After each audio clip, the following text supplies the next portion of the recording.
दोस्तों, आज हम उस भारत में जीते हैं जहां सबके लिए कानून बराबर है, अधिकार बराबर है। लेकिन भारत में एक समय ऐसा भी था जहां कुछ लोगों को इंसान नहीं समझा जाता था, यहां तक कि उनका नाम भी नहीं लिया जाता था। उन्हें सिर्फ एक शब्द से बुलाया जाता था, अछूत।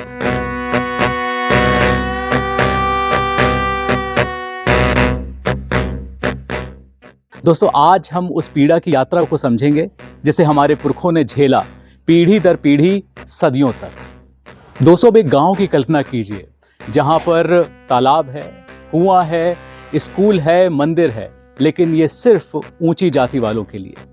वहीं गांव के दूर एक गंदे नाले के पास टूटे घरों में वो लोग रहते थे जिन्हें छूना भी पाप माना जाता था और उन्हें कहा जाता था अछूत। दोस्तों, सबसे बड़ा अत्याचार तो ये था कि उन्हें पानी पीने का अधिकार भी नहीं था। यदि उनके हिसाब से कोई अछूत कुएं के पास चला जाता था तो लोग चिल्लाते थे, अरे रोको इसे, कोई पानी को अपवित्र कर देगा। पानी पीना जो प्रकृति का मूल अधिकार है वो भी उनसे छीन लिया जाता था, जिसकी वजह से उन्हें काफी दूर जाकर गंदे तालाबों से पानी पीना पड़ता था, जिसकी वजह से वो बीमार पड़ जाते थे। लेकिन उनकी इस पीड़ा को कोई नहीं समझता था। उनके बच्चों को पढ़ने का भी हक नहीं था। अगर कोई अछूत बच्चा स्कूल चला भी जाए तो उसे बाहर बैठाया जाता था, और अगर वो पानी मांगे तो ऊंची जाति वाले लोग उसे ऊपर से पानी देते और वो नीचे हाथ फैलाकर पानी ग्रहण करता। दोस्तों, मंदिर जहां भगवान सबके लिए होते हैं, लेकिन वो समय ऐसा था जहां अछूतों को मंदिर की तरफ देखना भी पाप था। और गलती से अगर कोई अछूत मंदिर के अंदर चला गया तो शुद्धिकरण के नाम पर पूरा मंदिर धोया जाता था और पुजारी मंत्र पढ़ते थे जैसे कोई बड़ा अपराध हो गया हो। अछूत जब गांव के रास्ते से निकलते तो उन्हें सर झुकाकर चलना पड़ता था और उन्हें अपने सर पर मिट्टी का घड़ा भी रखना पड़ता था ताकि ऊंची जाति वालों को पता लग जाए कि कोई नीची जाति वाला इंसान आ रहा है। यहाँ तक कि लोग उनसे कहा करते थे कि अपने गर्दन पर झाड़ू बांधकर चलो ताकि तुम्हारे पैर के निशान मिटते रहें। सोचिए, एक इंसान को इंसान की तरह नहीं बल्कि गंदगी की तरह देखा जाता था। अछूत कहलाए जाने वाले लोगों को सिर्फ वही काम दिए जाते थे जो गंदे माने जाते थे, जैसे मरे हुए जानवर को उठाना, गंदगी साफ करना, चमड़ा निकालना, टॉयलेट साफ करना, सड़कों पर झाड़ू लगाना। वो चाहे कितने ही प्रतिभाशाली हों, लेकिन समाज कहता था तुम्हारी जाति यही काम कर सकती है। सबसे दुखद बात यह थी कि अगर किसी ऊंची जाति वाले इंसान को किसी अछूत कहे जाने वाले इंसान ने छू लिया तो कहा जाता था कि पाप हो गया है, जाके नहाओ। ये कैसी सोच थी?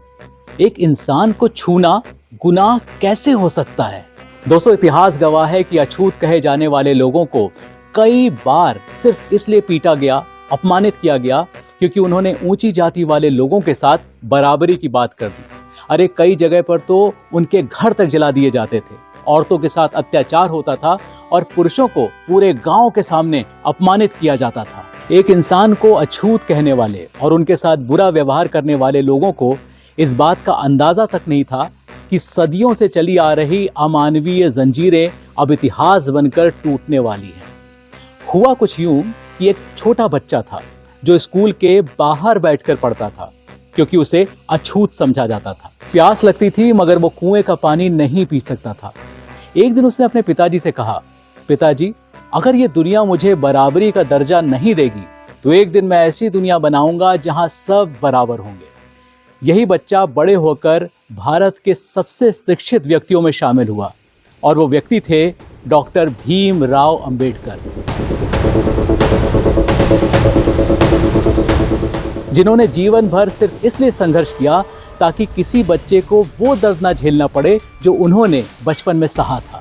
26 नवंबर 1949 वह दिन जब अंबेडकर ने संविधान का अंतिम ड्राफ्ट राष्ट्र को दिया। उसके अनुच्छेद 17 के अनुसार अस्पृश्यता का उन्मूलन, अस्पृश्यता का अंत किया जाता है। अस्पृश्यता यानी अनटचेबिलिटी अर्थात छुआछूत। इसका अर्थ है किसी व्यक्ति या समूह के सभी लोगों के शरीर को छूने से बचना।